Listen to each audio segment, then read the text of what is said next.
On the news, Supreme Court affirms Okpebholo's election as governor of Edo State. Pat Utomi unveils Shadow Cabinet, backs ADC as alternative platform.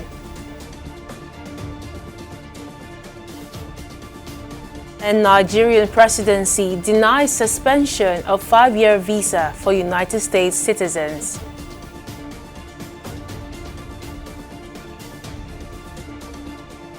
We're glad to have you join News Now on TV 360 Nigeria. I am Joy Uchejim. We begin with security matters. The Nigerian military says the combined troops of Operation Hadinkai have killed 24 Boko Haram and ISWAP terrorists in a renewed offensive into enclaves across various locations within the Northeast Theater of Operations. Among those killed were 5 logistics suppliers who were ambushed in night operations. The military says the coordinated operations took place between 4th and 9th of July in Sambisa Forest, Timbuktu Triangle, the Mandara Mountains, and other known locations. This resulted in the recovery of several arms, ammunition, logistics, and other fighting equipment. The troops also recovered motorcycles, bicycles, footwear, and terrorist uniforms. According to the Theater Commander, Northeast Joint Task Force Operations Hadinkai, Major General Abdulsalam Abubakar, the operations were intelligence-driven and guided by information gathered. And in other stories, the Supreme Court has affirmed the election victory of Edo State Governor Monday Okpebholo following the governorship election held on September 21, 2024. The decision was based on a unanimous ruling by a 5-member panel of the Apex Court led by Justice Mohammed Garba.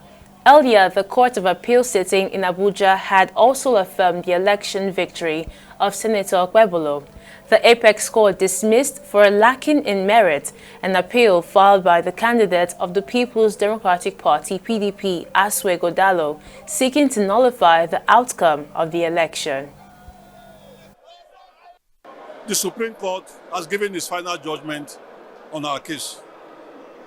It did not go in our favor. We accept this judgment with dignity and with a heart full of joy for our people. Because what the Supreme Court has done is not what God Almighty says should happen. So my party members, don't be despaired. Don't be sad.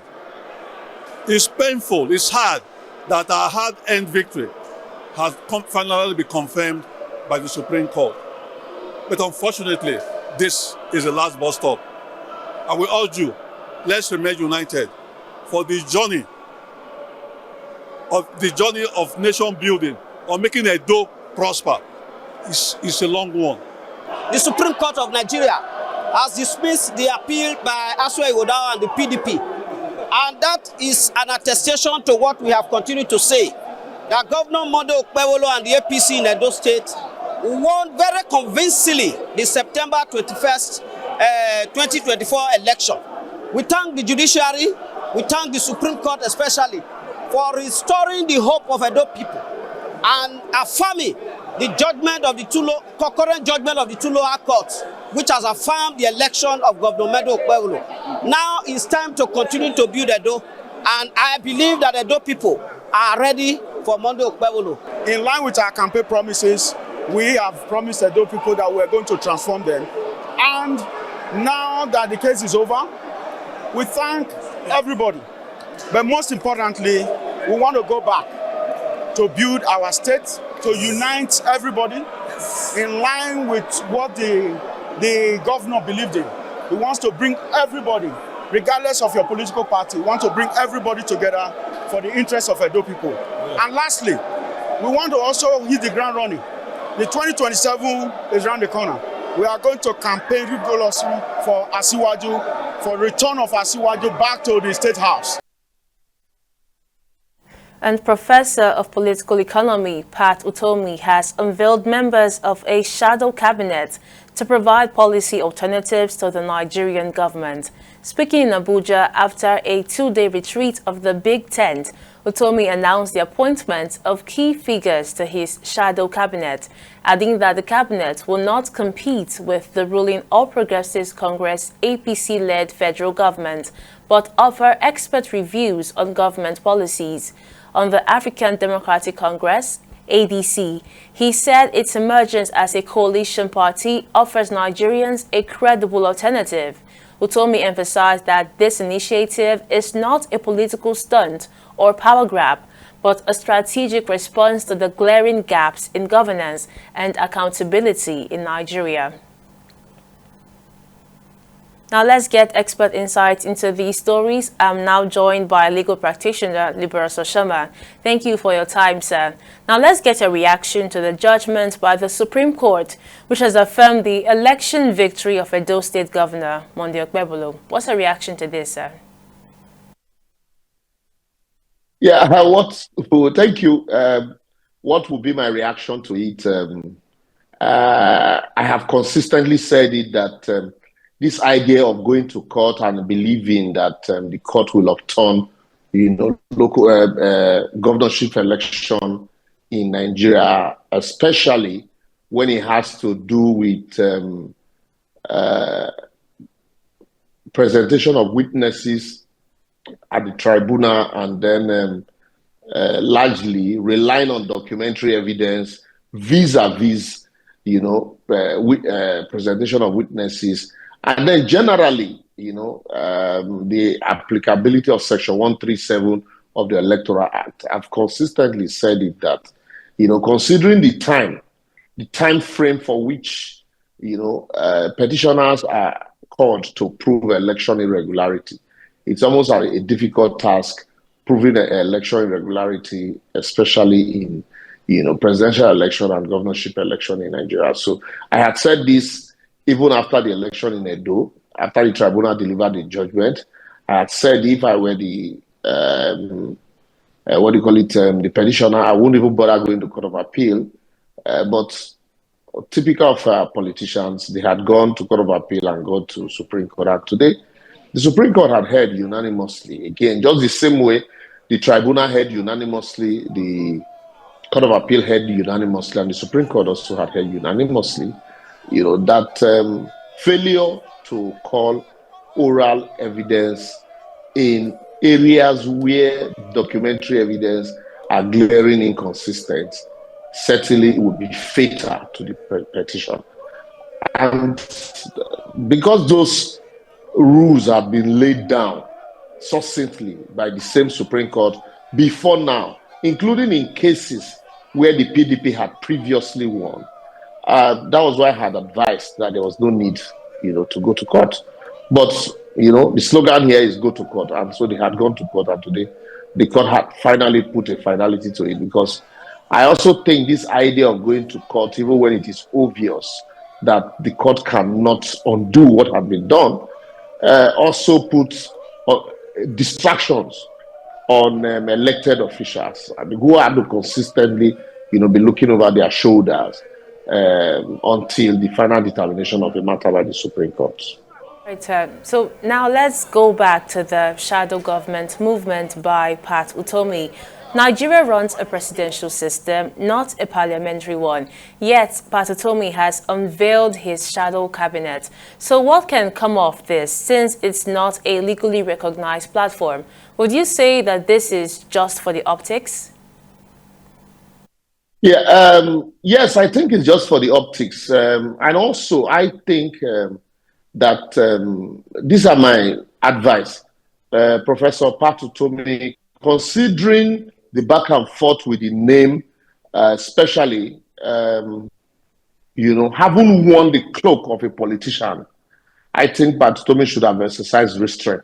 Like I said in previous intervention, it is easy to call that same shadow government, any name, because if the object of it is to interrogate, different departments of government. But the moment you wear the cloak of a politician, you are viewed from the prism of politics and not the prism of activism or trying to make the society better. And so now they have also endorsed the ADC. So it's not just about, activism or civil society trying to mirror the society and then create alternative. They are going to view it from politics. And the fact that we do not operate a parliamentary system of government and you're not, opposition government in parliament will also create problem and challenges. And I don't know, I know there's a matter by the DSS in court, and I don't know what the outcome of that matter is for now. And if the court rule one way or the other, it's certainly still going to put, a big, question mark on this whole altruistic platform. So the name, I think there should be, perhaps somebody can call it another name, because really it is the objective that matters, so that, the objective is not defeated, with this consistent use of the name Shadow Cabinet, Shadow Government. Apologies for cutting you short, but for want of time, legal expert Libera Soshoma, thank you for your time. Always a pleasure having you on the news. And moving on, the presidency has on Thursday denied claims that President Bola Tinubu stopped the issuance of 5-year multi-entry visas to United States citizens. On Tuesday, the United States had announced a major change to its visa policy for Nigeria, reducing the validity period and entry allowance for most non-immigrant and non-diplomatic visas issued to citizens. Presidential spokesman Bayo Ononuga said that no such directive was given and described the claims as misinformation. Meanwhile, the Minister of Interior Olubunmi Tunji-Ojo has met with the United States Ambassador to Nigeria, Richard Mills, over the recently introduced visa procedures by the U.S. government for Nigerians. Tunji-Ojo disclosed this in a statement that the gathering was aimed at strengthening ties between Nigeria and the United States through a well-structured visa framework. He said the recently introduced visa procedures by the U.S. government for Nigerian nationals were discussed during the meeting. And over 70 of Nigeria's brightest young innovators gathered in Abuja for the grand finale of the NextGen Innovation Challenge 2025. The event, organized by the National Board for Technology Incubation, celebrated youth-led technological ingenuity aimed at solving Nigeria's most pressing challenges, from clean energy to agriculture, fintech, education, and industrial productivity. TV 360's correspondent Folashade Olusegun files in this report from Abuja. It was a day defined by innovation, ambition, and national pride in Abuja, as over 70 finalists representing Nigeria's 36 states and the FCT presented creative solutions to some of the nation's most urgent challenges. Selected from more than 3,000 entries, the finalists showcased groundbreaking ideas across sectors such as clean energy, agriculture, fintech, education, and industrial productivity. Speaking at the event, the Director General of the National Board for Technology Incubation, Kazim Raji, hailed the initiative as a pivotal step in Nigeria's transition from a consumption-driven to a production-based economy. He also commended President Bola Tinubu's renewed hope agenda and urged private sector stakeholders, state governors, and media organizations to support and amplify grassroots innovations nationwide. Today, Nigeria is simply convening an event. We are scripting a pivotal chapter in our nation's journey. A chapter defined not by natural endowments, but by intellectual assets. Not by what lies beneath our soil, but by the boundless ingenuity rising within our home people. While commending the young innovators, the Minister of Innovation, Science and Technology, Uche Inaji, pledged continued government support to strengthen tech hubs and scale local solutions. Also speaking, the Director General of the Energy Commission of Nigeria reaffirmed support for clean energy as a driver of grassroots innovation. Let me assure you, the Ministry of Innovation, Science and Technology is fully aligned with the President's vision.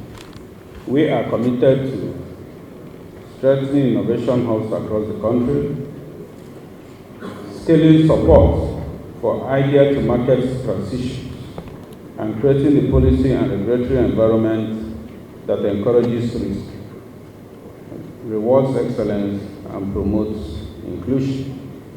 AI-powered forecasting and predictive analytic optimization renewable energy systems is encouraged forecasting and predictive into our energy mix. Energy storage system, simply put, batteries. AI-driven energy management system predicts also energy demand and optimized storage of energy usage and reduces reliance on our fossil fuel. I am here presenting Solar PA 360, which is an innovative idea of ours. So we plan to revolutionize the energy sector of Nigeria using renewable energy and also have energy access. So our project is majorly innovation, in which that we are implementing a solar tracking system, which is dynamic, which is better than our normal convenient static solar panels, because of as it's tracking the sun intensity, so it's able to capture more energy in a lesser time. As the 2025 NextGen Innovation Challenge concludes, organizers say the real task lies with transforming bright ideas into scalable ventures that can shape Nigeria's future. They also urge private investors and development partners to support local innovators, stressing that Nigeria is now focused on creating, not just using technology. To the Red Chambers now, the Nigerian Senate has appealed to President Bola Tinubu to approve 200 million naira as compensation for the family of 2-year-old Ivan Omoria, who was killed by operatives of the National Drug Law Enforcement Agency, NDLEA, during a raid in Asaba, Delta State. The upper legislative chamber also directed the agency to cover all medical expenses for Ivan's younger brother, 1-year-old Ermosele, who suffered a serious eye injury in the same incident. The Senate condemned the actions of the NDLEA officers, describing their conduct as reckless and unprofessional.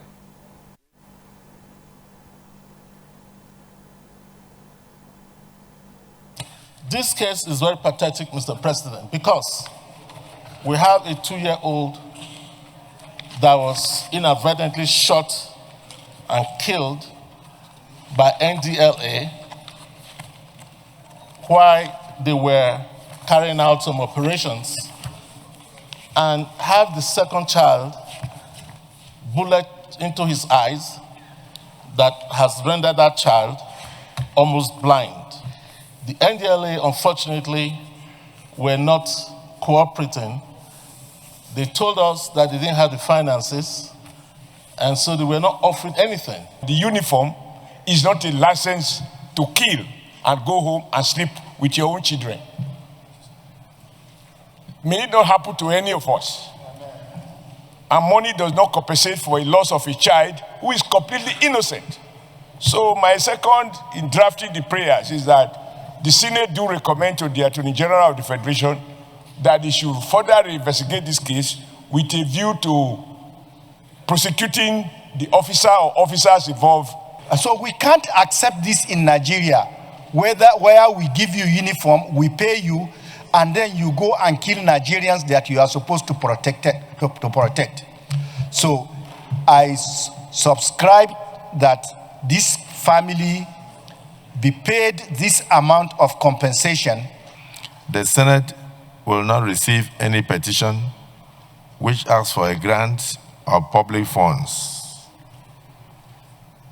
The Senate will not receive any petition which asks for a grant of public funds unless the recommendation of the President of the Federal Republic of Nigeria has been signified thereto.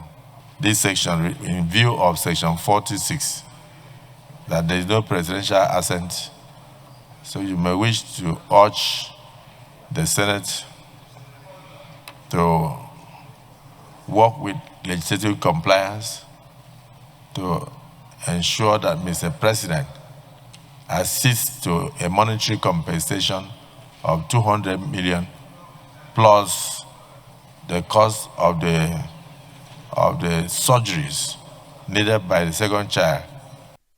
We'll go on a short break here, but still to come on News Now. Nigeria's Super Eagles dropped to 44th position in FIFA rankings, retains 5th position in Africa. Details of this story after this break.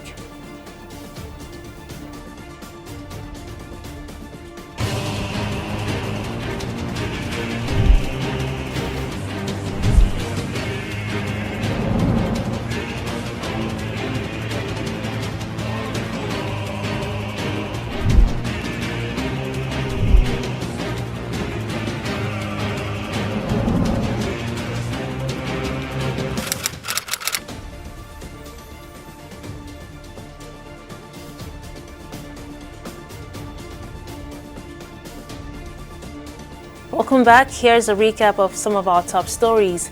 The Supreme Court has affirmed the election victory of Edo State Governor Monday Okpebholo following the governorship election held on September 21, 2024.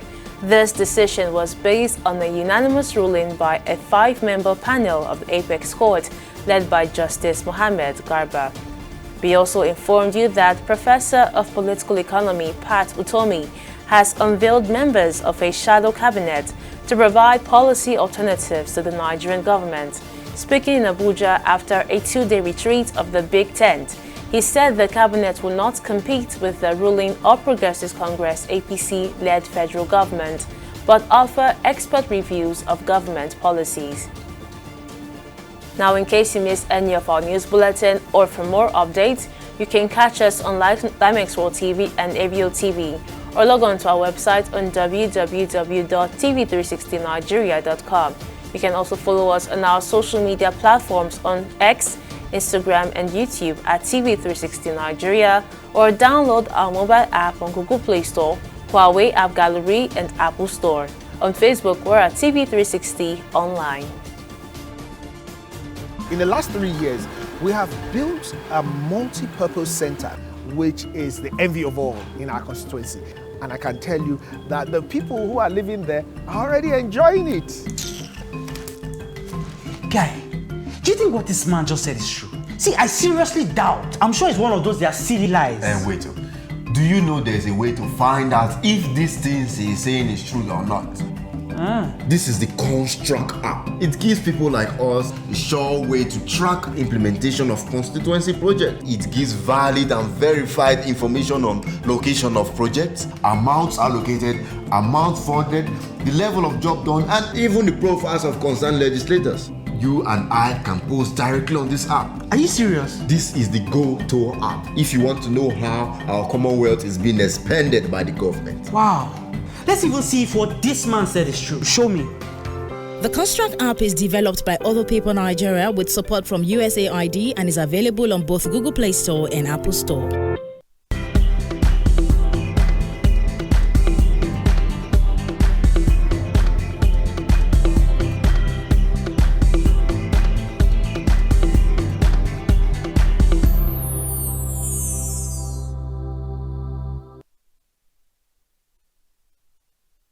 It's now time for business news, and Victoria Conde is on standby. What's the latest, Victoria? Well, Joy, a coalition of 500 lawyers have staged a significant protest at the U.S. and Swiss embassies, demanding international intervention concerning alleged corruption linked to Ahmed Farouk, the head of the Nigerian Midstream and Downstream Petroleum Regulatory Authority.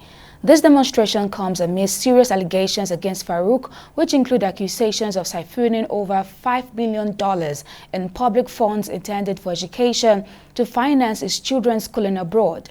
The national coordinator of the Concerned Young Professionals Network, Aquila Kendo, who submitted a letter to both the U.S. and the Swiss ambassador, said the group is calling for diplomatic measures to hold Ahmed accountable for alleged abuse of office and misappropriation of public funds. It has therefore become imperative that we as a coalition draw your attention to this ugly trend where a specific public official has, in a greedy show of lawlessness, amassed so much resources for his family and personal use. We are therefore counting on your collaboration an unwavering commitment to waging a relentless war against all forms of corruption, to invoke all the diplomatic measures available under applicable statutes to prevail on the relevant authorities in Nigeria, to bring Engineer Ahmed Farouk to account. Actions like visa bans for Farouk Ahmed and all members of his family are also potentially effective tools to demonstrating the commitment of the United States to fight against corruption in Nigeria. And in the process of getting this thing done, he should actually be out of the office. And I want to believe that the principle of probity and accountability demands that if somebody is under investigation, that personality is not supposed to occupy the office. And so we are demanding that the removal of Ahmed should be sacrosanct in the matter of this fight that we are fighting. He should leave the office. Investigators should actually get in immediately. And above all, we are telling the National Assembly members to actually maximize their capacity of oversight. Right now, we'll go on a short break and be back with stock market updates.